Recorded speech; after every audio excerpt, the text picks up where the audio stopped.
Je m'adresse à vous, à toi.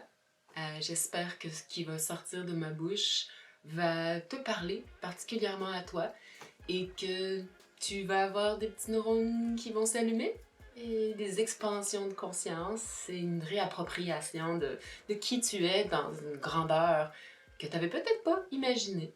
Bon, ouais, j'ai des grands rêves, on va dire. Alors, bienvenue dans cet espace. Ce que je vais faire tout de suite, c'est essayer de t'expliquer comment on peut comprendre l'humain dans une façon qui nous permet ensuite d'évoluer dans une compréhension du soi qui est multidimensionnelle. Mais pour le moment, je vais commencer avec des choses plus basiques, des choses plus connues. Puis de là, ben, ça va être comme un trampolin, un espace, un mouvement fractal de compréhension de qu'est-ce qu'un un peu le monde de la conscience pour un humain.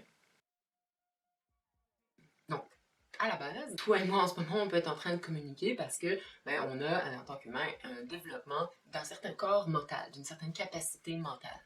Hein, on peut s'échanger des mots, on peut s'échanger des concepts, des langages qui nous permettent de décrire des façons de voir les choses et à partir de ça, créer des accords sur c'est quoi la réalité. Hein, on sait c'est quoi ça, on sait c'est quoi la neige, on sait c'est quoi une chaise. Hein. Euh, Grâce au mental qui a une certaine capacité de créer et d'organiser. Après, on a notre capacité émotionnelle. Notre capacité émotionnelle, elle, c'est une façon d'organiser la vie comme le mental y fait, mais différemment. Le mental, donc le corps émotionnel, lui, ben, physiquement, il est comme basé sur nos hormones, sur nos systèmes endocriniens, notre système nerveux, notre cerveau, tout ça se parle, toutes les différentes glandes se parlent et viennent à créer une atmosphère intérieure euh, émotionnelle, des états d'être. Euh, je sens aller trop loin. Donc, à chaque instant, on a une certaine expérience émotionnelle qui peut être très neutre ou très intense et qui peut aller dans toutes sortes de directions. Puis on a catégorisé certaines émotions comme plaisantes, puis il y a certaines émotions qu'on catégorise comme moins plaisantes, non voulues, non désirables. Et le mental peut organiser les émotions de toutes sortes de façons, mais donc on a une capacité émotionnelle qui, on dirait, est en réponse très souvent au monde extérieur. Il y a quelque chose qui se passe, on a une réponse émotionnelle à qu'est-ce qui se passe. Comme je disais tout de suite, on le perçoit souvent comme ça. C'est pas une relation à sens unique où c'est juste le monde extérieur qui impacte notre monde intérieur. Notre monde intérieur lui-même impacte notre monde intérieur, qui lui éventuellement va impacter notre monde extérieur aussi. Mais donc, on a une capacité de génération, de générer des émotions qui souvent vient en réponse au monde extérieur, mais on a toute une panoplie de capacités, nous aussi, à l'influencer, comme la respiration, ou faire du yoga, ou bien manger. Hein? On le sait, tout ça a un impact direct. Donc, pourquoi? Parce que toutes ces choses-là que je viens de nommer vous passent par le corps. Donc, on a le côté mental, on a le côté émotionnel et on a le côté physique.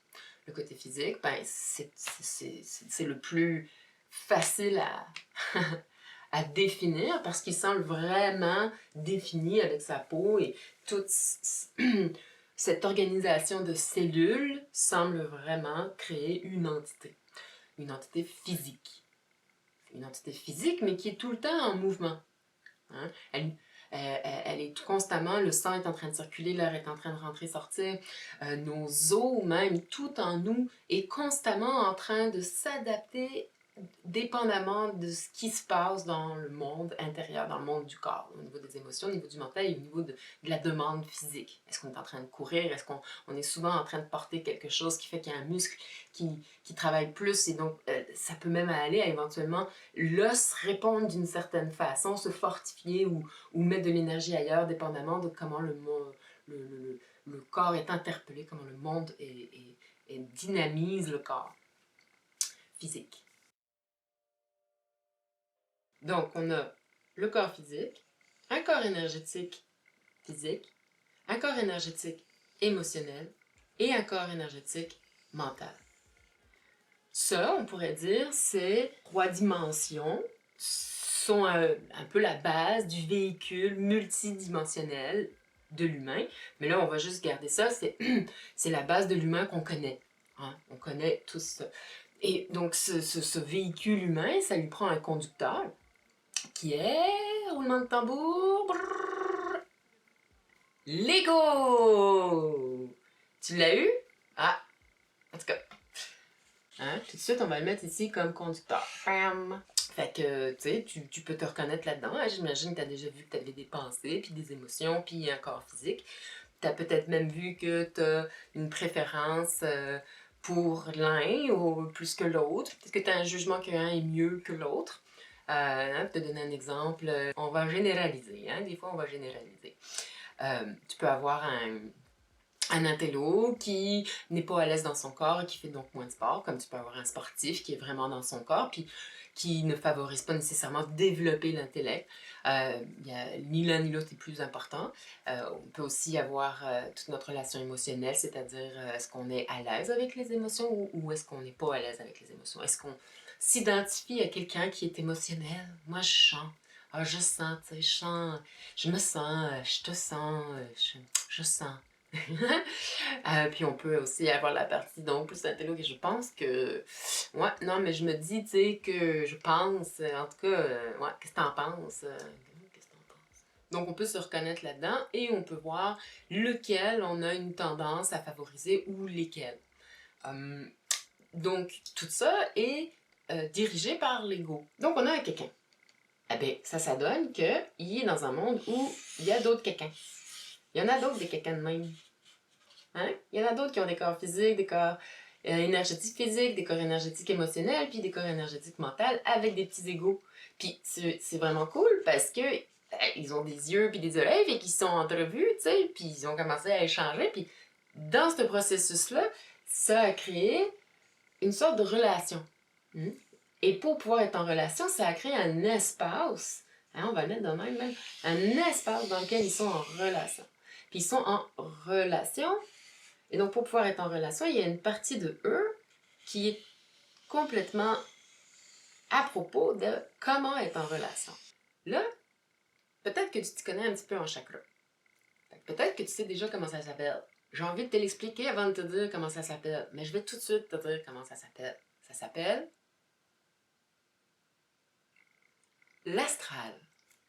Et donc, ce monde ici, dans lequel lui et elle, on va dire, ont cet espace qu'ils peuvent partager. Et tout ça, c'est une autre dimension.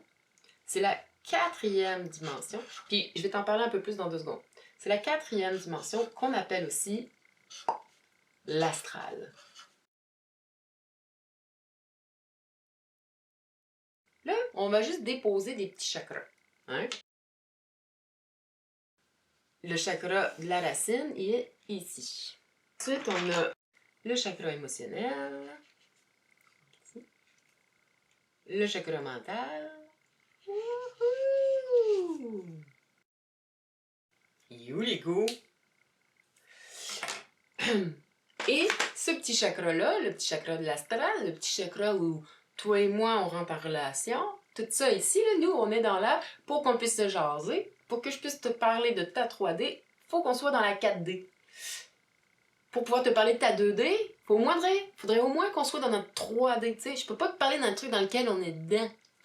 You know? Si je suis dedans avec toi. Pour qu'on puisse en parler, faut comme aller, tu sais, juste un tout petit peu détaché, un petit peu séparé, pour pouvoir regarder de plus haut. Et donc là, pour pouvoir te parler de la 3D, il faut qu'on soit un peu dans la 4D. L'astral. Et donc, ça nous connecte au chakra du cœur. C'est pour ceux qui disent que le chakra du cœur, tu sais, ici, c'est le chakra de l'amour, c'est parce que c'est le chakra de la relation. Puis qu'est-ce qui fait qu'une relation, le courant, il passe, ce courant-là, quand ça passe, c'est l'amour. Ce qui nous fait chier, c'est quand le courant, il passe pas. Puis pourquoi qu'il passe pas? Ben, parce qu'il y a quelque chose qui circule pas. Puis toi, après, il faut que tu fasses ton travail pour aller voir, bon, tu sais que ça circule pas dans mon corps mental, dans mon corps émotionnel ou dans mon corps physique. Ou surtout, de quoi est fait mon corps astral? qu'est-ce que je porte du passé, ou peut-être même du futur, qui me fait prendre une forme qui fait que le courant ne passe pas. Ah, ben peut-être que c'est quelque chose que c'est correct, que ça passe pas, c'est correct d'avoir des frontières. C'est important d'avoir des frontières. Mais est-ce qu'on peut avoir des frontières pour qu'il y ait un bon courant qui passe au moins dans notre nous-mêmes? Hein? T'es pas obligé d'être dans le courant avec les autres, mais en relation de moi à mon moi du passé, ou du moi du futur, ou du moi d'hier, ou du moi d'un matin, ou du moi que j'aimerais donc bien être, ou du moi que je fantasme. Ma relation à moi aussi, il faut qu'elle soit dénouée, hein? Allégée de nœuds. Ce qui est intéressant dans l'astral aussi, c'est que, tu sais, le 3D, là, lui, là, 1, 2, 3, avec son corps physique, émotionnel et mental, et son ego qui a une vie, puis qui meurt. L'ego, lui, est associé à ça. La plupart du temps, dans notre éducation qu'on a tous eue dans l'époque où je te parle en ce moment, on est né dans un contexte où l'ego sait qu'il va mourir et que la souffrance est possible, est potentielle, et il doit l'éviter.